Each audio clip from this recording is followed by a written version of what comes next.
Alright, I know what you're thinking. I have Exodia in my deck, how much of a challenge can this run be? Well, the issue with Exodia is that it has no support in this game.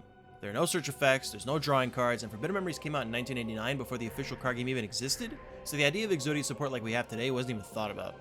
The only type of support it has is the game mechanic that you can dump cards from your hand to pick up the same amount next turn. But I think the real issue is what even constitutes an Exodia deck? Of course you're going to have the 5 pieces of Exodia, but then what are the 35 other cards? Well, I asked you all what you thought the requirements for an Exodia challenge run should be, and overwhelmingly you felt that you need to win every duel by drawing Exodia. But a lot of you felt I shouldn't be able to attack and can only use defense monsters. And you know what? I agree with every single one of you who voted. I'm going to do all 4 options and make this as hard as possible. It is a challenge run after all, may as well make it a tough one. So let's go over the rules for this run, and there are a lot of them. First, I have to win every duel with Exodia, and this includes all duels and free duel. What makes this difficult is when farming for cards, winning with Exodia adds 40 points to your rank, so essentially I have to find a way to lose 71 points in order to get Atex for all the best cards. I may as well tell you now that farming Pegasus for Megamorph is just not possible with this rule. He can see your face down cards in free duel, so he'll never gamble on your defense position monsters, and getting defensive wins is mandatory to get Atex when winning with Exodia. So this is also a Megamorphless run. Second rule, I can't attack, can't stall with a big attack monster, and can only put monsters in defense mode. This means my opponents have free reign to utilize their decks to their maximum potential. The way the CPU works is if their field is empty, they'll just put in any monster they can in defense because their response is that they need to protect their life points. They won't fuse, they won't activate magics or use equip cards, or put down traps. This makes many duels very easy when playing the game normally. You're going to see these easy duels are completely different in this run. Rule 3. The starting deck will be built just like any other starting deck, so I'll start with only 1 equip card and a bunch of weak monsters. Rule 4. Every monster card in my deck, excluding the pieces of Exodia, have to be defense dominant. They must have higher or equal defense than their attack so as to ensure I'm not tempted to slight Rule 3. 5th, just like the Rock Only challenge run, I can duplicate cards I win in free duel, but cannot duplicate ones I buy with the password system. 6th, I can't exploit the game in any way to get Pocket Station exclusive cards. 7th, I have to defeat everyone in the campaign, so I can't avoid Seto second, and I have to duel the villagers early on, which are much tougher when you let them do whatever they want. And finally, for the 8th rule, I am allowed to fuse cards for this run, whether it be intentional or I just want to mill cards from my hand. They still need to be put in defense mode, so often a fusion leads to a weaker card defensively, making this even tougher. Alright, let's finally look at the starting deck. With all the attack dominant cards out of the selection pool, we end up with a lot of duplicates, which isn't a bad thing. Set 1 gave us the 4 pieces of Exodia, 2 Maneater Bug, 2 Starboy, 2 Rainbow Flower, 2 Turo Purin, 1 Mystery Hand, 1 Air Marmot of Nefariousness, 1 Haniwa, and 1 Mechanical Spider. Set 2 gave us 3 Hard Armor, 3 M Warrior number 2, 2 Psychic Kappa, 2 Genin, 2 Petite Angel, 2 Kanekabutu, and 2 Green Kappa. Set 3 gave us Exodia's Head, Dragon Piper, Armail, and Gorgon Egg. Set 4 gave us Weather Report, Set 5 Raigeki, Set 6 Sogen, and Set 7 Kunai with Chain. It's time to tackle the campaign with the original holder of Exodia, Simon Muran. Yeah, that's right, this guy, the first duel of the game, can have all 5 pieces of Exodia in his deck. Now they each only have a 1 out of 2048 chance of being in his deck at all, but the fact that this is even possible is just outrageous. I start by dumping everything and putting Gorgon Egg in defense. Simon sets a monster. I activate Sogen for that field boost. Simon fuses Bone Mouse with Armed Ninja to make Zombie Warrior, which isn't strong enough to attack over Gorgon Egg. I dump everything, accidentally fuse M Warrior number 2 with Armail to make Cherubin the Fire Knight, so I waste my Kunai with Chain. Simon fuses Zombie Warrior with Dark Plant to make Pumpkin the King of Ghosts, and now I'm in trouble. I draw the left leg and dump the rest, playing Hard Armor. Simon takes it out and sets a magic card, which can either be Muyon Curry or Sparks. I draw another piece and set Raigeki. Simon destroys my knight and attacks directly with Monster Eye. I draw a third piece and dump. Thankfully, Simon isn't doing any more fusing, so Pumpkin isn't attacking my life points directly, giving me more time to win the game. I play Hard Armor and use Raigeki so that only Simon's strongest fusions can get through. He sets a monster. I dump again. This blue bitch has the nerve to fuse Ancient Jar with a right leg to make Ushioni the strongest fusion he can make. I can only keep dumping and hoping. The good news is, his other face-down monster can't attack over Maneater Bug, so I still have some turns to draw Exodia. I play Petite Angel, which Ushioni destroys immediately. Still no luck drawing more pieces, but I do get Dragon Piper, and it has a Mars Guardian Star, which is strong against Ushioni's Jupiter Star, so I'm no longer in danger of being attacked over, and I can continue to draw and dump until I win the duel.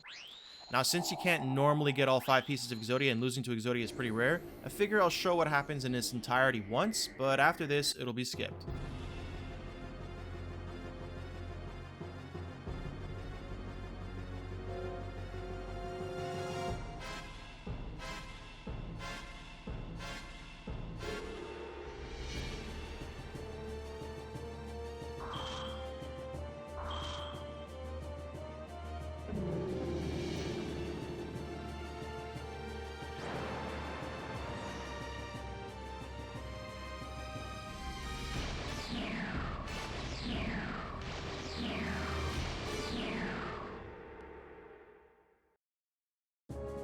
By the way, that whole cutscene with the cards flashing, Exodia breaking from its chains, and then obliterating the opponent cannot be skipped. So I had to watch that every single time in free duel when I was farming. And I timed it. It's a 50-second cutscene.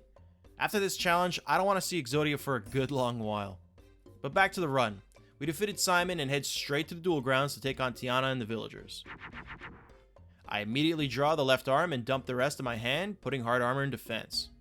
Teana sets a monster. I dump my hand again. Teana fuses her face down Tumasaurus with Steel Scorpion to make Cybersaurus and attacks my hard armor. You're really seeing now how quick the CPU can get something on the field if you don't apply any pressure. I activate Sogen to boost my future monsters. She uses Guardian Star Advantage to attack over my Genin with Shadow Spectre and does a beefy 1800 life point damage with her source. I use the Raigeki I drew last turn because the way that Teana's deck is built makes it unlikely she'll have anything else to fuse. She attacks me with a Karibo, I draw the head and put Psychic Kappa in defense. Teana fuses Karibo with Skull Servant to make a harmless Shadow Spectre. I wanted to dump Psychic Kappa, but forgot to confuse with Aqua Monsters to make Hyasu. Teana manages to fuse into Zombie Warrior using a Swordsman from a foreign land to attack my Psychic Kappa, and now I'm wishing I didn't mess up with Weather Report because next turn she uses Guardian Star Advantage again with Shadow Spectre to beat over Hyasu, while Zombie Warrior destroys the other... Okay, never mind. Teana never came close to threatening me again after that, and I was able to win the duel. Now, Villager 1 is the pushover of the campaign, but if you let him get going, his deck could consistently fuse into monsters such as Cyber Soldier, Flower Wolf, Mystical Sand, and even Flame Cerebrus. I draw the left leg, keep Kunai with Chain, and dump the rest. Villager sets a monster. I dump the Genins and equip Kunai to hard armor. A few turns go by, and I get lucky in drawing Sogen because next turn, Villager fuses Dancing Elf with Ancient Jar to make Mystical Sand, and hard armor has just enough defense to prevent him from attacking over. That was the only threatening moment of the duel, and I win House of Adhesive Tape, which would have been instantly useful any other run, but doesn't serve much purpose to us in this one. Villager 2 is where even a regular playthrough of the game gets tested. This kit can fuse into a lot of strong cards this early in the game, including Twin-Headed Thunder Dragon, which pretty much is an instant loss if I don't have Raigeki on hand. I draw into a right arm and dump the rest of my hand. Villager 2 gives me some breathing room and just sets a monster. I dump my hand again. He fuses Vishwar Randy. Do I make you Randy? Yeah. With Fire Reaper to make Zombie Warrior, which isn't threatening. I dump again. He fuses Zombie Warrior with Green Kappa to make Armored Zombie, and now it's threatening. Thankfully, I draw into Raigeki, Weather Report, and Dragon Piper, so I'm safe from a lot he can do. He sets a magic card, which can either be Red Medicine or Final Flame, then attacks into their hard armor. I draw a third piece and set Dragon Piper, which he attacks into next turn. I then play Weather Report, and now I'm feeling pretty good. Until Villager 2 fuses Petite Angel with Torike to make Garvis, and now I'm a little worried. I get a fourth piece, and immediately use Raigeki to wipe his field. A few turns later, he fuses Laughing Flower with Goddess of Whim to make Queen of Autumn Leaves, but Dragon Piper has Guardian Star Advantage, so it wasn't worrying. I win the duel, getting a Graveyard in the Hand of Invitation that I put in my deck along with House of Adhesive Tape before I take on Villager 3. I start by dumping my entire hand. I get lucky and Villager 3 only sets a monster. I activate Sogen to boost my monsters. Villager 3 brings out the big guns and fuses One-Eyed Shield Dragon with Stone Armadillo to make Stone D and destroys my warrior. Now I'm in panic mode and dump everything. Villager 3 plays a decent attack monster in Mammoth Graveyard, and I'm sweating. I draw 2 pieces, which is terrible because that means I have less wiggle room to dump unneeded cards. Villager 3 attacks me directly with his Mammoth and a Water Dragon Fairy. I draw a third piece, and this is looking bad for me. He sets a magic card, and I get hit hard. I draw in a Dragon Piper and set it, hoping the CPU decides attacking is no longer working, and this is where I realize that this challenge run is possible.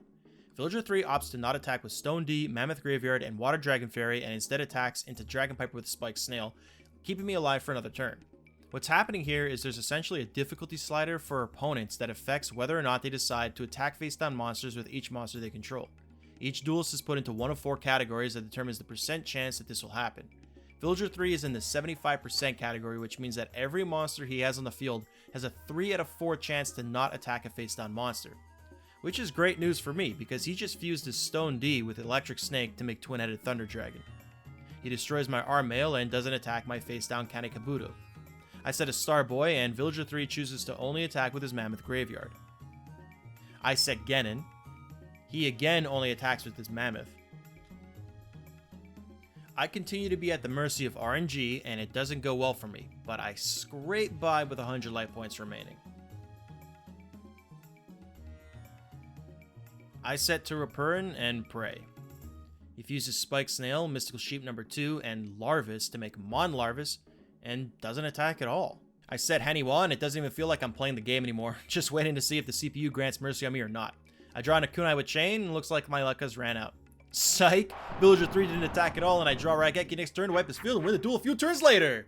I win YuGiOh, which is a good defensive card, but I didn't realize it at the time. With the duel grounds completed, we do our usual shtick with Teana, Jono, and Seto. Teana can't believe it, Jono gets squished like the insect he is, and Seto gets called for dinner, and that gives us plenty of time to start farming in free duel, starting with Simon Muran. When farming against him, we don't have to worry about any magics or traps, but there are a few fusions he can make that can cause some problems, like Dark Elf, Mystical Sand, and YuGiOh. There is that minuscule chance he has all 5 pieces of Exodia, and honestly I was hoping he'd get to use it on me just for the experience of it happening, but I got no such luck. Looking at my deck, there are quite a bit of warrior types, so that's what I'm going with, a warrior-based defensive deck. For that reason, I put YuGiOh in, which was a great draw. Simon Muran is going to help us make this deck better with Sogen, that I won on win 21, to give all my monsters that field boost, and Legendary Sword to give us a few equips at win 47. I was going for other cards like Mystical Elf, Griffor, Toon Alligator, and Fake Trap, but I capped farming Simon at 50 duels and worked with what he gave me. I then moved on to Villager 2 because he can give a lot of cards that have high defense for this stage in the game. There are a lot more fusions we have to worry about compared to Simon, such as Garvis, Flame Cerebrus, B-Dragon Jungle King, and Old Faithful, but despite that I only lost to him 6 times. Win 3 gets me Armored Rat. Win 5, Mons Turtle, which I can fuse with Armored Rat to make Turtle Tiger, or Armail to make Giant Turtle who feeds on flames. Win 7, I get Rock Ogre number 2, which I can use with any turtle to make Beefy Boy Boulder Tortoise. Win 12, I get Spike Snail. Win 15, another YuGiOh, which is great. Win 16, Ancient Tree of Enlightenment. Win 20, another Dragon Piper. Win 27 gives me Yami, which I might end up using later. After that, Villager 2 didn't give me anything I could use, so I stopped farming him after 50 wins.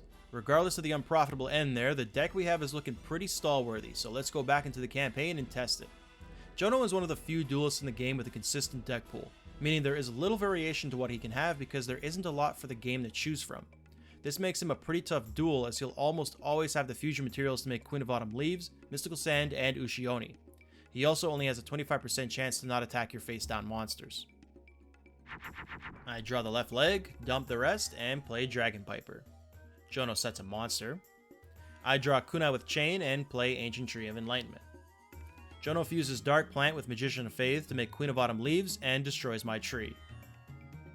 I draw Sogen, but dump instead, accidentally fusing into Flower Wolf, which gets destroyed next turn. I draw another Sogen, so I dump one and activate the other. Jono sets all his monsters in defense. Here I realize my current deck has a little issue with dumping cards because there are many monsters that fuse into each other, resulting in a fusion with lesser defense, and I even waste my Kunai with Chain on this Bean Soldier.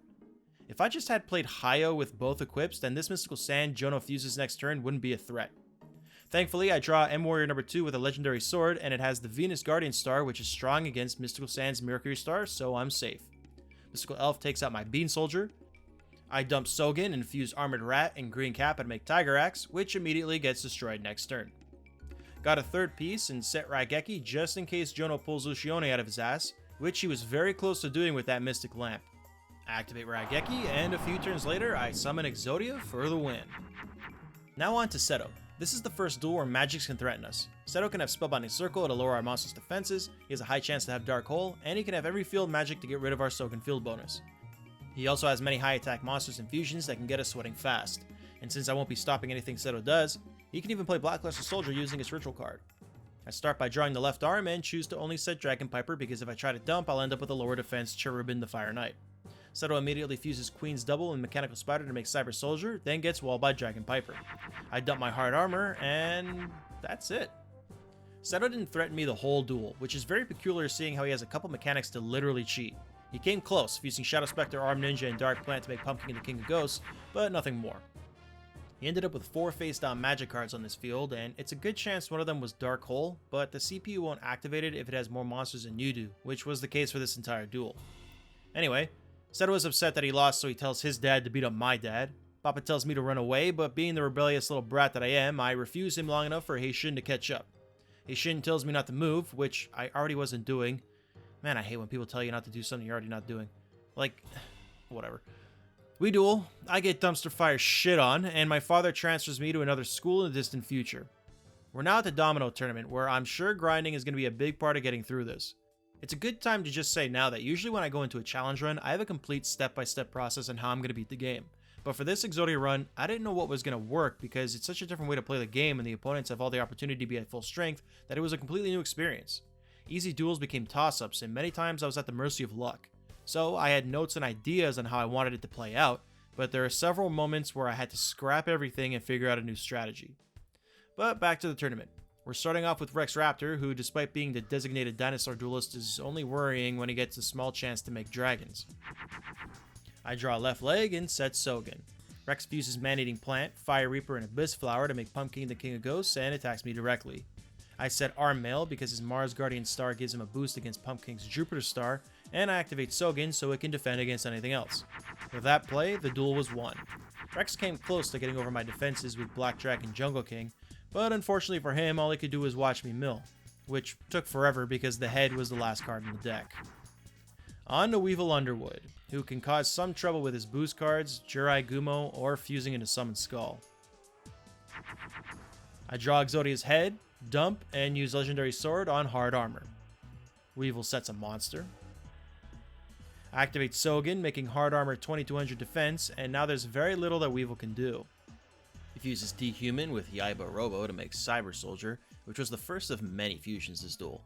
Metal Fish, Pumpkin the King of Ghosts, Cyber Source, Queen of Autumn Leaves, Quaggar Hercules, even had his ace monster Jurai Gumo. He was trying everything he could, but it just wasn't enough. It took 39 cards to win the duel, so better than the duel with Rex Raptor. We're getting better at this tournament thing. But we're taking a break for a bit to farm Weevil and Free Duel for some higher defense monsters.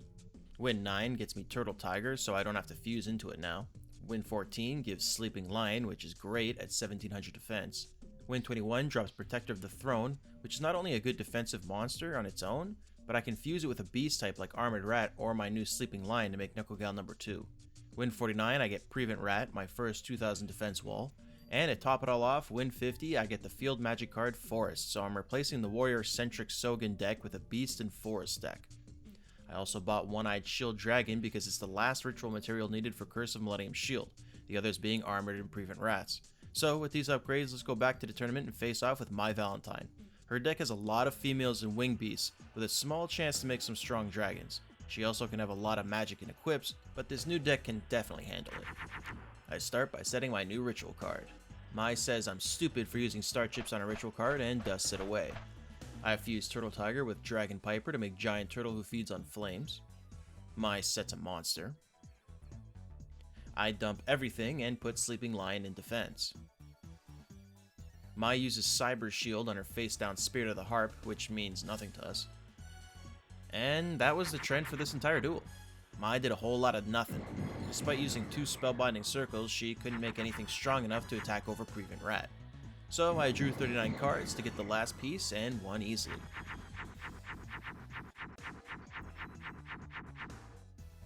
I won Silver Bow and Arrow, which may make a reappearance later. Next up, the card professor, Bandit Keith, who actually isn't a professor, that's just a name fanboys gave neckbeards like Keith due to their prevalence at large dueling events, where big money prizes were up for grabs. Anyway, Keith tells me to get ready for a thrashing, and he meant it. This was a big leap in difficulty compared to Mai. I lost 3 times before this duel due to Keith fusing THGD, boosting Mechanical Chaser, having Zoa on turn 1, and even bringing out Metal Zoa. Currently, unless I ritual summon Millennium Shield or have Raigeki on hand, I'm screwed if Zoa is played. The only reason I have a chance against Twin-Headed Thunder Dragon is because Prevent Rat has the Uranus star, so with a Forest boost it has a higher defense. After 4 turns, I get my little combo up, and the rest of the duel is just hoping Keith doesn't have a Zoa or even uses 2 conversion factories on Mechanical Chaser. And Keith tried this duel. He fused THTD, 2 Crimson Sunbirds, he boosted Mechanical Chaser with an equip card, and he made fun of my mama. Beating Bandit Keith has a dash of luck associated with it, and I don't like that. So it looks like deck upgrades are going to be needed again pretty soon. I discussed my deck worries with Joey, which honestly if I'm taking Joey's advice, then I'm in bad shape. Shadi notices that Joey's about to share his opinion and steps in. I then have an urge to touch his long, hard Millennium item, which triggers repressed memories, and I start to lose my mind.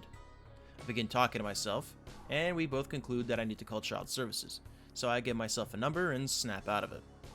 I then distance myself from Deadeyes, but he catches up to me at the tournament. Now Shadi has comparatively weak monsters, but does have the ability to fuse into, of course, Old Faithful. He's also the first duels to have the direct counter card for our entire strategy, Stop Defense. First turn I already draw into Forest, so half of the THTD stopper combo is completed and I set it down.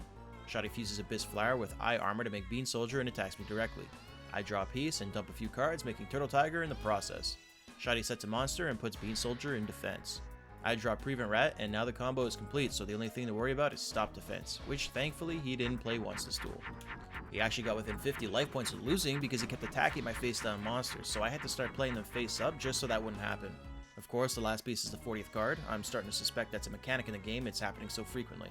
I don't even want to hear what this predator has to say. Let's move on to Yami Bakura, who is the defensive focused duelist of the game. However, he still has some threats in his deck like making THGD, boosting Gemini or Dark Elf, activating Dark Hole and Spellbinding Circle, or setting Reverse Trap to negate my equip cards. I immediately draw 2 pieces, which isn't something I want because that means less cards for me to set up on my field, but thankfully I was able to fuse into Boulder Tortoise. Bakura sets a monster, most likely Mystical Elf or Spirit of the Harp. I set Raigeki in case Bakura gets crazy, which he does, but in a way that benefits me because he wastes his Thunder Dragon to make a Flame Cerebus fusion with Cyber Soldier and Mystic Horseman. I dump a few cards. Bakura destroys my boosted Protector of the Throne and sets a monster. I keep One-Eyed Shield Dragon because I'm desperate to make a ritual work in this game and dump a couple cards. Bakura sets a magic card and destroys my Turtle Tiger. I set Prevent Rat and activate Raigeki so I can set up more monsters instead of being 1 card away from getting attacked directly. Bakura fails at attacking over my rat with Spirit of the Mountain. I draw another rat and set it.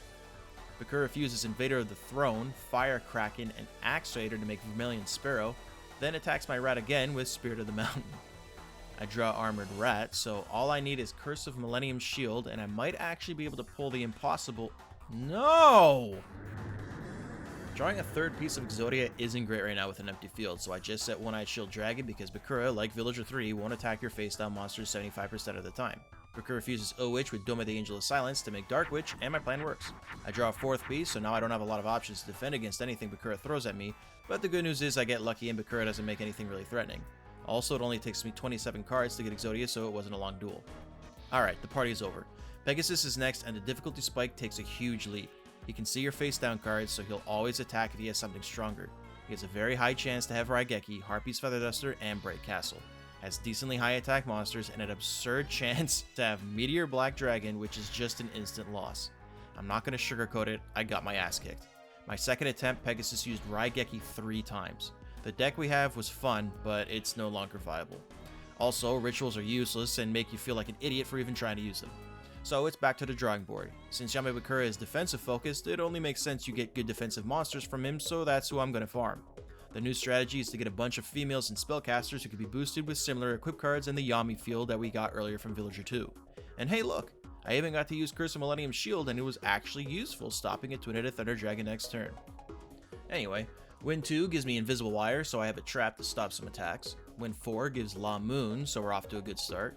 Win 7 drops Lunar Queen Alzheim. Win 10, Sagi the Dark Clown. Win 12, Dark Piercing Light, which we don't use yet, but may be necessary later. Win 18, Book of Secret Arts for an equip card. Win 36, Wing Egg Elf. And win 46, the best drop we get is Mystical Elf. Bakura didn't feel like giving me Spirit of the Harp, which would have really beefed up the stalling power of the deck, but I'm pretty sure what we have now will last us for a while.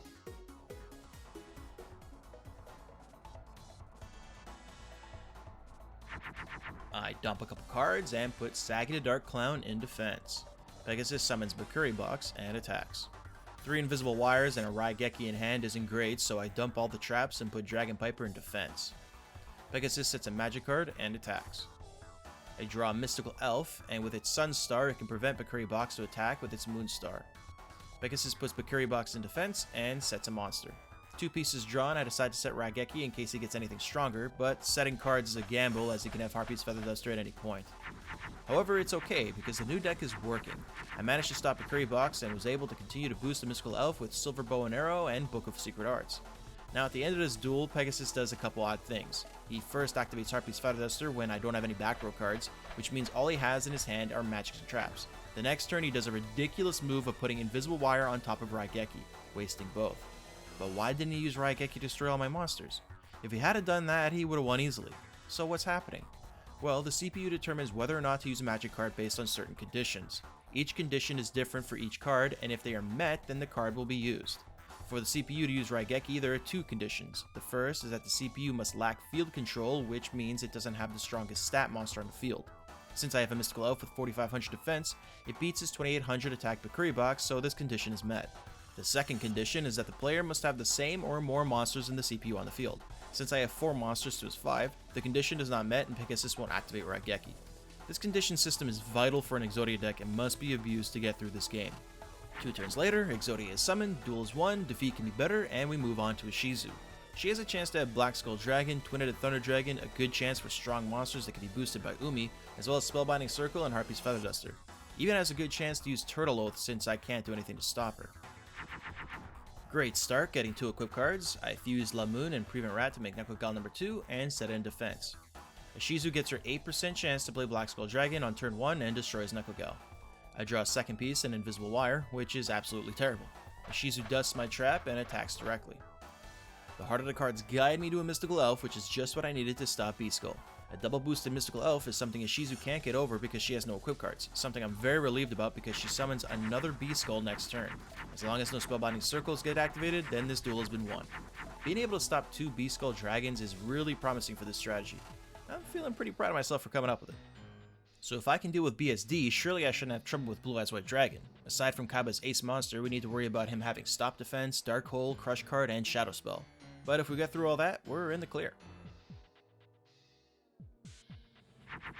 I keep Book of Secret Arts and dump the rest. Seto sets what I assume is either a wall or a shield. I draw Mystical Elf and 2 equips, so this is looking like a win already. Only 13 cards drawn, and I already have 3 pieces. Another Silver Bow and Arrow given to Mystical Elf for some insurance. The best thing Kaiba tries is fusing Giant Soldier of Stone, Yamadron, and Kaminari Attack to make Old Faithful, which is no longer a real threat for our deck. 39 cards drawn to get all 5 pieces and complete the tournament. Impossible! Exodia! It's not possible! No one's ever been able to call him... Exodia! Obliterate!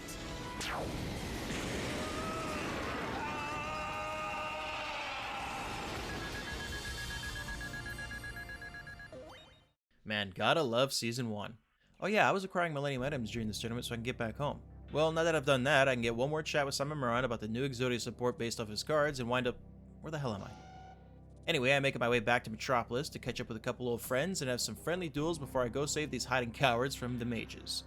Jono second surprisingly can have a lot of magic cards, but aside from consistently having Red Eyes Black Dragon, he doesn't really have any attacking threats at this stage of the game. Starting things off in Egypt Right, I misplay and fuse into Dark Witch, wasting Mystical Elf. Jono destroys my Witch with Guilty Didi Knight. Not a good draw, but at least Invisible Wire can bail me out, especially when Jono fuses his Knight with Flame Viper to make Vermilion Sparrow, which is still weak enough to trigger my trap. I don't want to see an Exodia piece right now, but I have some life points to spend while I draw something better, so I set Yami. Jono summons Swamp Battle Guard to attack. Nothing yet, I just set Silver Bow and Arrow. Jono does that dumb fusion into Vermilion Sparrow again, buying me more time. I always like seeing Raigeki, but now isn't the time. I made a potential misplay here because if Jono happened to have his Red Eyes Black Dragon, he would have done exactly 4300 damage. Instead, it's a Flame Swordsman, and I have one more turn. I draw another piece, and I have no choice but to go all in on a Wing-Egg Elf. 2 equipped cards make 2300 defense, which stops his current monsters, and its Sunstar gives it a boost against a potential Red Eyes. Turns out this was exactly enough to stall Jono, and a few turns later, he gets obliterated. Teana's second really isn't a threatening duel. She can have stop defense and a few equipped cards to boost her fairies, but that's it. Her strongest base attack monsters are Dark Witch and Megami at 1800, so pretty weak compared to the defense we can put on the field. A turn 1 Neku Gal number 2 was able to stop Teana for a few turns until she took advantage of Guardian Star advantage with Ocubeam. To be honest, I don't know what I was doing this duel. I could have used Silver Bow and Arrow on Neku Gal number 2, and Teana wouldn't have been able to do anything. On the turn I drew Psychic Dark Clown, I could have set it and activated Yami to boost it while weakening all of Tiana's monsters. Now I do this next turn because I have no other option, and it was enough to stall Teana out, but what I'm saying is, this wasn't my best performance. I gotta tighten up the screws if I hope to take down these mages. But first, I have to beat this Mage Soldier so I can rummage through Simon's room. Mage Soldier's deck pool is all over the place. He has so many cards with a 1 out of 2048 chance of being in his deck, it's confusing why he was even programmed in such a way. He also has no threatening magic traps and no equipped cards to boost his monsters. His ace monster is YuGiOh, the same as Villager 2 and 3, so this isn't going to be difficult. I boost Lamoon with Book of Secret Arts, so I'm already stopping YuGiOh. Mage Soldier sets a monster. I set Raigeki. Mage Soldier tries his best to threaten me by fusing Water Magician and the thing that hides in the mud to make Mystical Sand, and by using that Mercury Guardian Star, getting over my Lamoon. I dump and fuse the Dark Witch, then boost it with Book of Secret Arts and set it to Neptune so Mystical Sand doesn't get that pesky Guardian Star advantage. And that was enough to stall him until victory. The consistency of the deck is making these duels end rather quickly, and I welcome it. Watching the CPU scramble while it meets its inevitable end is pretty fun. With the Mage Soldier defeated, I'm free to raid Simon's room. I find a map to the Forbidden Ruins and head there immediately. Seto has set up shop here and pleads for me to buy his line of children's toys. I quickly realize he's selling cheap counterfeit garbage and ignore him to find where the mages are posted up. Once I jot down the locations, I head to the first and easiest of the shrines, the Ocean Shrine. The Ocean Mage has no magical traps we need to worry about and is only a problem if he fuses into Twin-Headed Thunder Dragon because it gets a boost with the Umi field. But once I get something on the field that has more than 3300 defense, he's completely helpless. Start off removing his field boost with a boost of my own. Ocean Mage isn't screwing around and fuses Thunder Dragon with Electric Lizard to make Old Faithful and attacks directly. I dump my hand in a way that I keep Mystical Elf and boost it once, which is enough to stall against THGD. Thankfully, he doesn't activate an Umi and sets a monster. I get rid of Invisible Wire and boost Mystical Elf again. I'm not safe yet though. If he uses Umi, Twin-Headed will be stronger than my Elf. He sets a magic card. I dump all monsters because all I care about is another equip card. He sets a monster and destroys my Wing-Egg Elf. No equip yet, so I make another Mystical Elf, which Ocean Mage destroys immediately next turn. There it is, a Book of Secret Arts, and the duel is over. This was the third attempt at the Ocean Mage, by the way. He kept fusing Twin-Headed too fast for me to set up in the other attempts, and because of this, I'll be grinding in free duel real soon. High Mage Secmeton is the go-to first duel because he's the easiest of the 5 High Mages due to his large deck pool making him inconsistent. However, this Exodia challenge makes him a potential hurdle. He can have Raigeki and Harpy's Feather Duster as well as many equipped cards to boost already strong monsters.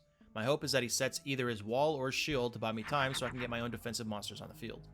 I start things off making the field advantageous to myself. Secmeton does what I was hoping for and sets a wall. I fuse Tenderness with Wing-Egg Elf to make Mystical Elf and boost it with Silver Bow and Arrow. Secmeton sets another wall, giving me more time to boost Mystical Elf further. I dump a few cards and put Saggy in defense. He sets a magic card. I get another equip, but decide to set Raigeki, which looking back is definitely a misplay. Secmeton can use Power of Keishin on a Crab Turtle to attack over Mystical Elf. The High Mage blows my Raigeki away with Harpy's Feather Duster and destroys my Clown with Roaring Ocean Snake. I fuse Sleeping Lion and Lamoon to make a Neku Gal number 2. He fuses Boulder Tortoise, Kairu Shin, and Kemenari Attack to make Old Faithful and destroys my Gal with his Snake. Finally, I use Bow and Arrow on Mystical Elf and the duel is over at this point. It took all 40 cards to summon Exodia, and during that time I managed to beef up Mystical Elf's defense to 5500. So now that I have a High Mage under my belt, it's time to go into free duel and farm the bitch. He can give us a lot of good cards that are welcome upgrades if we manage to snag them. Problem is that winning campaign was a pretty big fluke. So yeah, I won several times and even got a winged egg of new life, but I'm losing more than I'm winning and I don't like these odds. I need to get more cards that have immediate stopping power, but how do I do that when I can't get S or Atex? Well, it just so happens that Ishizu is the only duelist in the game that drops Widespread Ruin in the BCD ranks, and Kaiba can drop Acid Trap Hole in the BCD ranks as well. Since Ishizu is the easier duel, I'm gonna farm her. Win 4 drops Wasteland, which could be quite useful later on. Win 14, I get Elf's Light, another equip to boost the females and fairies in my deck. Win 25 gives Widespread Ruin, so now I have something to stop strong monsters. Instead of going for Kaiba to get Acid Tripole, I go back to Secmeton because of that Elf's Light drop, and I think that plus Widespread is a big enough upgrade. I still lose a bunch, but I win a little more, and that's enough for me to deal with wasting my time on all these losses. Win 13, I get Spirit of the Harp, essentially another Mystical Elf, so that's great. Win 24 gives me the Big Wall, which I put in my deck regardless of cohesion because you can't just disregard a card with 3000 in either stat.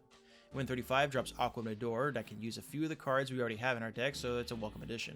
And Win 48 grants another great card, Illusionist Faceless Mage. Now the deck is looking mightily consistent, so let's go back to campaign and see how far we can take it.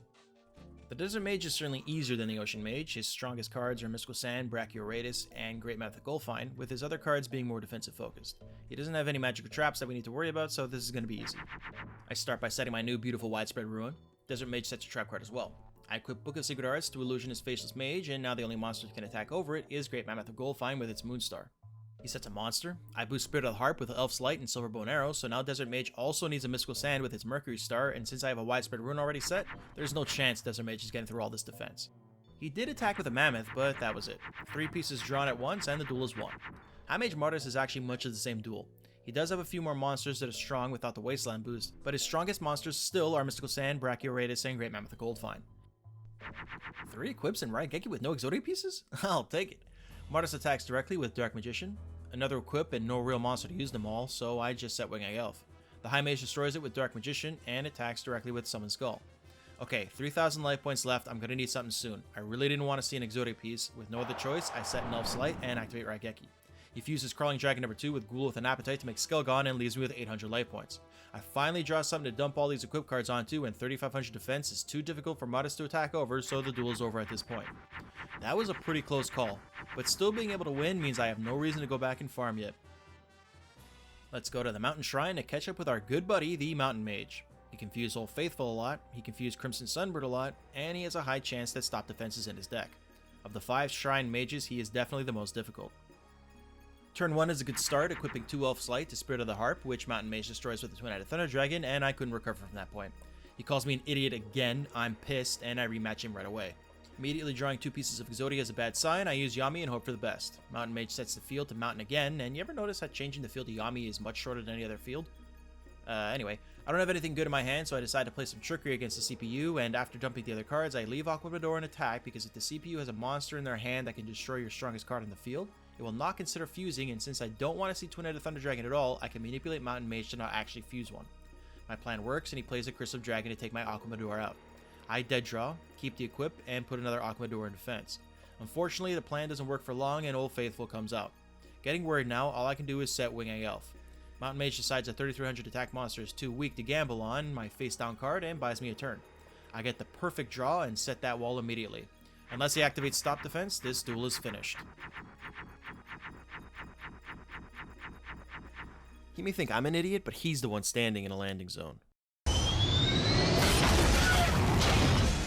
Up next, High Mage Atenza, who has a ton of threats for this duel. Strong monsters like Guy the Dragon Champion, Sang of the Thunder, Old Faithful, Beast Skull Dragon, and even Meteor Black Dragon. Equip cards to boost those already strong monsters, and magics to wipe our board and significantly decrease our defensive power. I shift the field advantage to favor me with Yami to start off.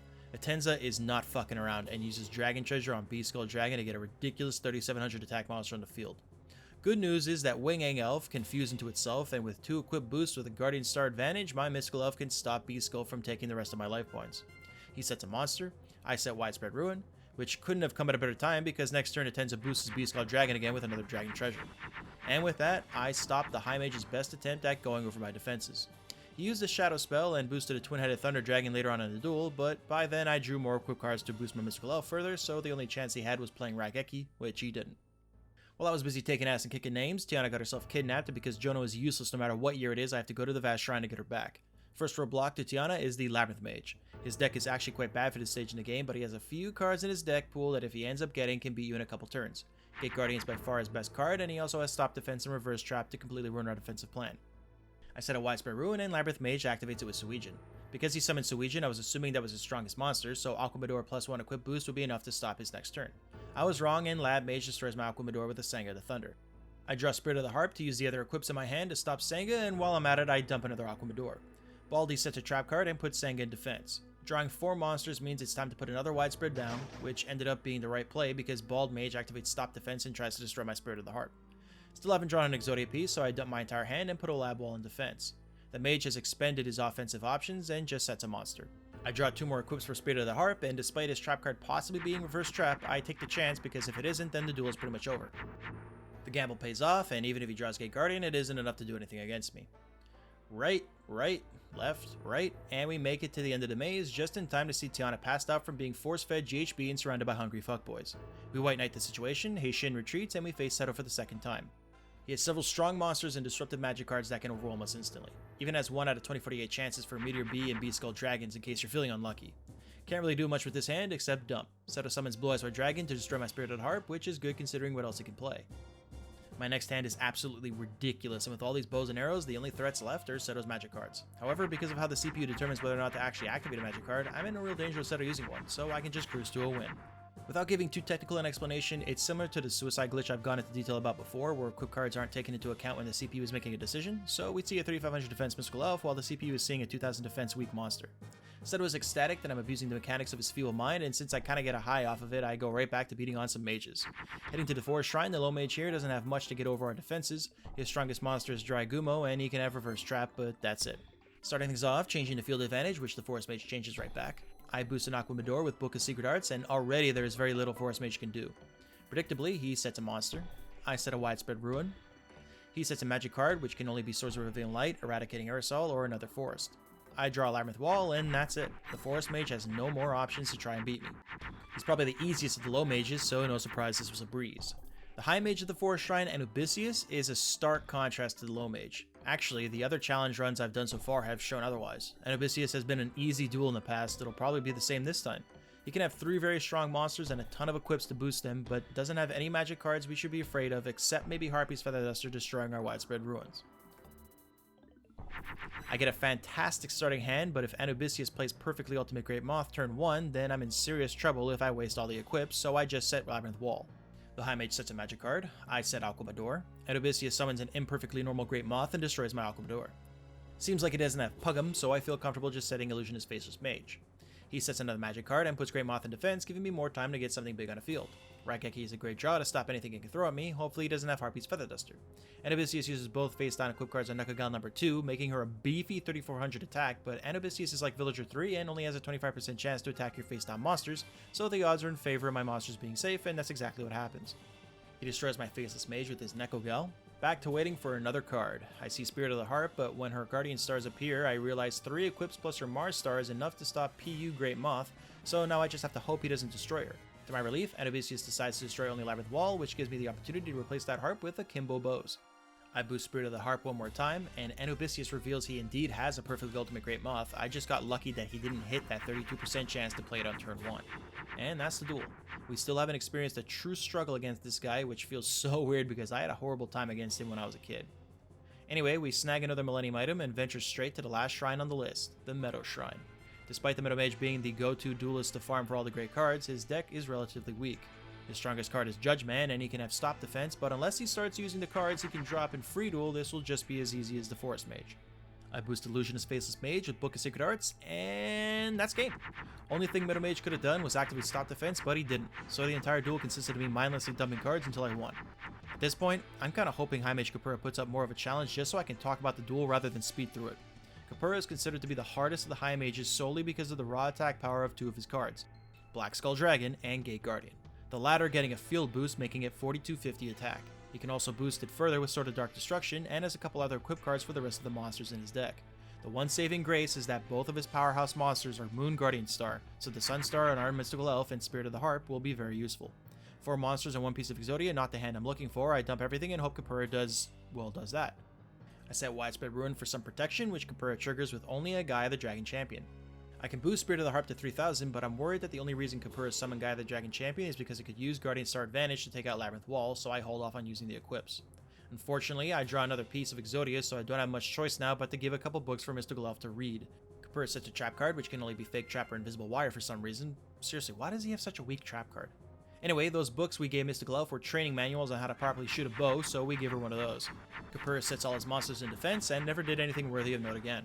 What's wild about this run is we've now gone through 3 duelists whose strongest card is Gate Guardian, who all have a good chance of having one, and yet none did. Is this a Gate Guardian-less run? No, probably not. After defeating Kepura, Seto the salesman ambushes me to say he's got a new inventory of Jamaican Pikachus and he'll give me a great deal for such an exclusive item. But just like the rest of his wares, it's bootleg trash and I tell his ass to take a hike. Alright, well we had our fun with this Spellcaster Fairy deck, but looking at the final 6, there's no way it'll get through the gauntlet. Furthermore, there isn't much I can do to upgrade the deck. I don't like that Spirit of the Harp loses stats under the effects of Yami, and I really should be focusing on boosting Labyrinth Wall. So, we're going back to familiar territory and farming Heishin for rock types. Of all the types in the game, rocks are definitely the most defensive focused. Wasteland also boosts dinosaurs and zombies, which they too have some decent defensive monsters that can fill out the deck. It's not going to be an easy grind, but at this point in the game, it's necessary. I pretty much win once for every loss, which isn't bad. Win 2, and already off to a good start getting Pumpkin the King of Ghosts. Win 7 drops Mega Zowler, no rocks yet, but at least getting Wasteland boosted cards. Win 10 drops the first rock type, and it's a great one, Millennium Golem. Next win drops Boulder Tortoise, which isn't a rock but is still high defense. Win 14 gives Megami just to make farming Heishin a little easier. Win 28 Senga the Thunder, the first time it has ever dropped for me, so I was really tempted to use it. Win 33 I get Neku number 2, another great addition to our current deck. Win 34 drop Twin-Headed Thunder Dragon, and now I'm wishing this was a Thunder only run. Finally, Win 41 drops Giant Soldier of Stone.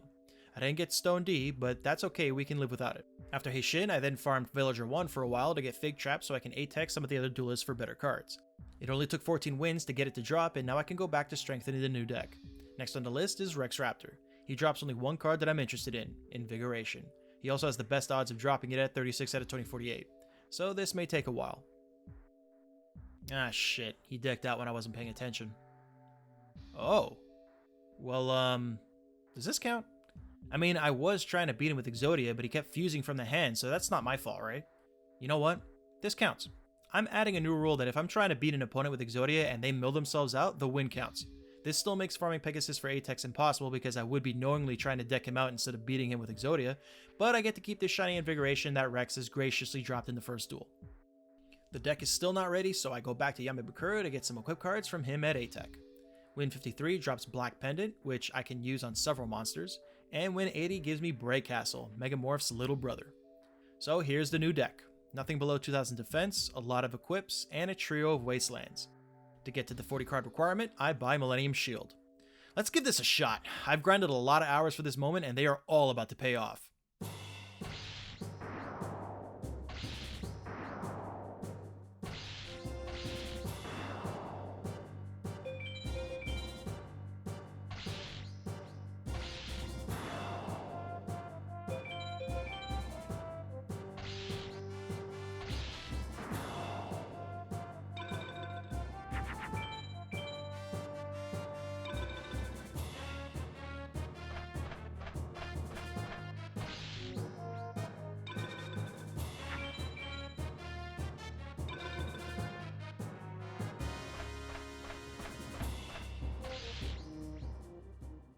Okay, so the deck isn't ready yet. Seto third is currently the hard roadblock of the run, no surprise there. The dude's deck is ridiculous. Doesn't duel like an absolute moron, has 20 card hands, and can see your face down cards. So letting him do whatever he wants is a big no-no. But I have to deal with this problem, and how do you deal with any problem in Yu-Gi-Oh! Forbidden Memories? Free duel, baby! This time I'm farming Mountain Mage for Dying Kiddo the Cure Master because I may not be able to get Megamorph, but I can fuse one. It took 27 wins for Mountain Mage to drop it. Still not confident the deck is good enough, I move on to Meadow Mage as he drops 2 very good magic cards at very good odds. It took only 3 wins to get Dark Hole and 23 wins for his Spellbinding Circle. Alright, I've revised the deck a little bit and this is what it looks like now. 13 monsters, 9 equips, 9 magic cards, 1 Wasteland, 3 Widespread Ruins, and of course Exodia. 3 Dying Ketos to fuse into Megamorph, 3 Spellbinding Circles to fuse into Shadow Spell, which would then fuse with the 1 Dark Piercing Light to make Swords of Revealing Light. Bright Castle and Invigoration to boost all of my monsters, and Black Pendant can boost Millennium Golem and Pumpkin the King of Ghosts. Alright, let's do it. Let's take on the final 6. First up, the 2 Guardians of the Vast Shrine, Reptile and Robin. The first doesn't have too much for us to worry about. His strongest monsters are Metal Zoa and Zoa, and he has a high chance for Shadow Spell. The second is a little tougher. He has a wider range of strong monsters and a high chance to have stop defense, but is similar in difficulty to his brother, colleague, lover? Whatever. Not the best hand, but Labyrinth Wall, well, it's a wall, you know? Sebek boosts Launcher Spider with Machine Conversion Factory. I'm glad it isn't Metal Zoa, or I would be in trouble. Next turn, I draw Invigoration and boost Lab Wall with it. The only threat left is Shadow Spell. Sebek sets a monster. I set Raigeki for insurance. Sebek sets again. Bright Castle is a good draw, but I save it for another monster in case a Shadow Spell does get played, which it does next turn. Launcher Spider destroys my wall and Labyrinth Tank attacks me directly. I dump Giant Soldier Stone and boost Millennium Golem, which is just enough to defend. Sebek sets a magic card and puts his monsters in defense. I draw a third Exodia piece, so my hand size is getting pretty small, but thankfully I draw another equip card for Millennium Golem. Sebek sets another magic card, he only has 3 to choose from. I draw another Bright Castle to boost my Golem, and now I can assume that I've won the duel. Took longer than I was expecting. I mean, Sebek is the easiest of the final 6 by a pretty wide margin, so I'm nervous this deck still isn't good enough. We're going to jump right into the next duel here. Well, that's a good hand. I fuse into Megamorph and use it on Labyrinth Wall. Neku has no other option but to set a monster. Wow, another great hand. The power of this deck is really showing in this duel. With 3 boosts, even if Neku uses Stop Defense, Millennium Golem's attack stat will still stop him from getting my life points. So that's game. Fusing 2 Dianketos into Megamorph feels awesome. I recommend doing it if you're having a bad day. Not sure if it feels better than fusing 2 Spellbinding Circles into Dark Piercing Light into Swords of Revealing Light though. Time to take revenge on Heishin, the mirror match of the run. He has strong monsters, he has Raigeki and Megamorph, and he has Exodia, which he can assemble fairly easily with his 20 card hands. Not a good starting hand, so I dump the monsters. Heishin summons Meteor Black Dragon, and I'm happy it's not Gate Guardian. Pumpkin the King of Ghosts plus 3 equips and its Neptune Guardian Star are more than enough to stop Meteor Black Dragon. Heishin sets a trap card. I set Widespread Ruin in case Heishin starts getting crazy with Megamorphs. He summons another Meteor Black Dragon in face down attack. I activate the 1 Wasteland in the deck, and the field is going to stay that way since Heishin doesn't have any field cards of his own. He sets another trap card, pretty much the equivalent of passing his turn with our deck.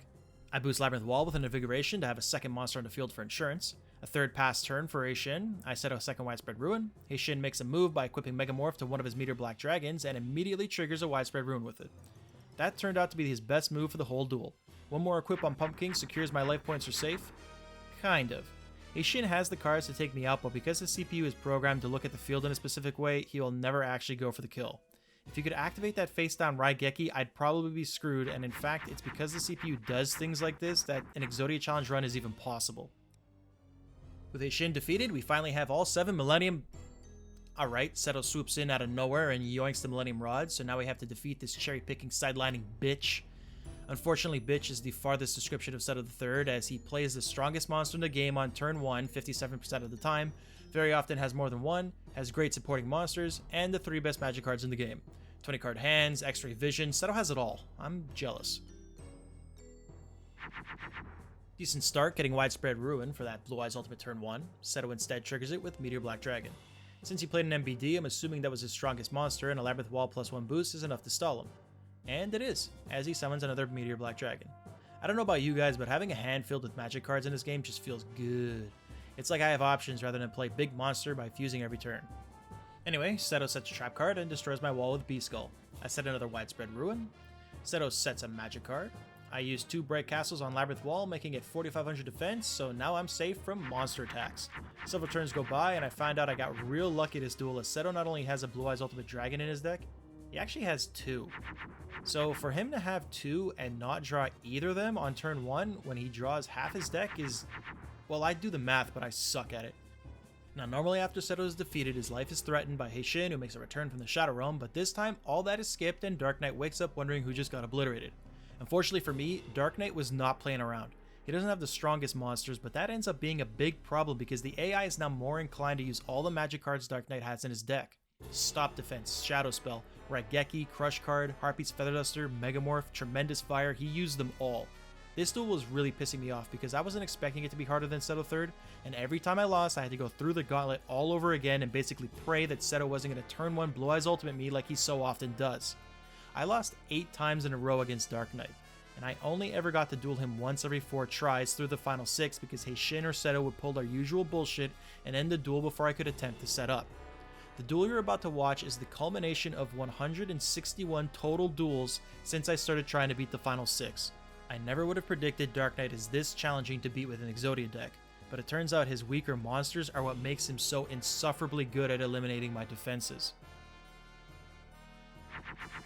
Great start, I dump Giant Soldier Stone and boost Labyrinth Wall twice with Break Castles. Darknite sets a monster. I get a second Spellbinding Circle to make a shadow spell if I need and activate Wasteland. Darknite stays passive with another set monster. I boost Pumpkin the King of Ghosts with Black Pendant. He sets a third monster, which is such a stark contrast to the 8 other attempts at beating this guy. I draw the final piece to Swords of Revealing Light combo and release all the endorphins my brain can produce. Darknite uses Shadow Spell on my monsters. It's a good thing I activate Swords last turn. I boost Millennium Golem twice, so Darknite can't attack over me with monsters alone. Darknite summons a face-down attack position Moonstar monster, which can only be Black Skull Dragon. I dump my third Spellbinding Circle and boost Millennium Golem again. He sets a trap card. If Swords of Revealing Light was a normal card you could earn, this challenge run would be so much easier. I set one of the 2 Widespread Ruins, which Darknite brushes away with Harpy's Feather Duster. He also destroys my Pumpkin with a Sword Arm of Dragon. I set the second Widespread Ruin. Darknite also sets a trap card and puts his Sword Arm of Dragon in defense. I activate Raigeki. He sets another monster. I'm pretty surprised how many monsters Darknite has in his deck this duel. His deck pool is heavily skewed towards magics and trap cards, and many monsters have minuscule chances to be selected. For example, that Sword Arm of Dragon he used has only a 4 out of 2048 chance to be in his deck at all. Back to the duel, Darknite activates a Yami field card that boosts his face-down Cosmo Queen and it triggers a Widespread Ruin. I'm nearing the last 10 cards in my deck, so dumping cards is the go-to play until I draw the last 2 Exodia pieces. He sets another trap card. I draw a 4th piece, so I'm almost there. After 160 duels, and I don't even know how many hours, being this close to victory is a huge relief, but also completely nerve-wracking because Darknite can still pull out some nonsense, like activating another Shadow Spell and weakening all my monsters, which turned out to be a blessing in disguise because next turn he activates Crush card and I only have 1 monster on the field with over 1500 attack now. He also uses Guardian Star Advantage so Giant Mage Soldier can destroy my Giant Soldier of Stone. He set down Keto the Cure Master. Darknite now decides to use Raigeki to destroy the rest of my monsters and attacks directly. Thankfully, I have a monster and it's a good one. Darknite is done activating things and sets a trap card. We're almost there. Just don't do anything crazy, Batman, for fuck's sakes. Darknite summons a face-down attack position Sunstar monster, which can only be a Blue Eyes White Dragon. God, I love Labyrinth Wall. After 36 drawn cards, I finally defeat Darknite. If I lose to Nitemare, I'm gonna snap. Good news is he drops every single magic and trap card he has in his deck and only uses monsters for this final duel. If I can just summon a 4500 defense monster, I'll have successfully stalled Nitemare until I inevitably draw the final Exodia of this challenge run. I set a Widespread Ruin to start. Nitemare triggers it with Gate Guardian. I boost Pumpkin the King of Ghosts twice and set it to Neptune Star so it can stop a potential Meteor Black Dragon. Nitemare sets a monster. I boost Pumpkin again with Black Pendant. Nitemare sets again. I activate Wasteland. I realized I just need 1 more equip card and Pumpkin will reach 4500 defense, so I dump everything in my hand. Nitemare destroys the Minimushi Warrior I didn't mean to fuse with Trihorn Dragon. I don't get an equip this turn, so only thing to do is dump all the monsters. Nitemare plays a 5th defensive monster, and there it is, another Black Pendant. The duel and the final 6 are finally over.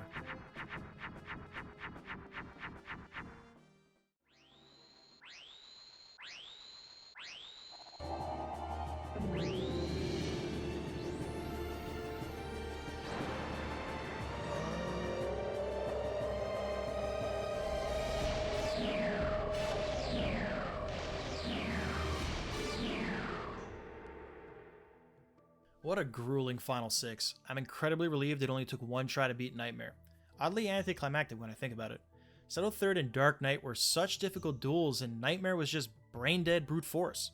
So is it possible to beat YuGiOh Forbidden Memories with an Exodia deck? Barely. Well, having all those restrictions in place definitely made it a lot tougher. If I didn't get myself so massively, this would have been an easier time. But I wanted to complete a challenge run where there was no doubt that I was only winning with Exodia. If I had just made a big beat stick and continuously attack the monsters my opponent put down while I wait until I draw all 5 pieces, there would literally be 0 challenge in that. As much as this run frustrated me, made me rethink strategy, and made me farm in free duel, I'm glad I've done it, and I hope you're glad you watched it. Thank you for sticking it out all the way to the end, I really appreciate it. Feel free to comment what else you'd like to see from me, don't forget to subscribe so you don't miss out on future videos, and if you haven't already, check out other challenge runs I've done. Alright, see you in the next one.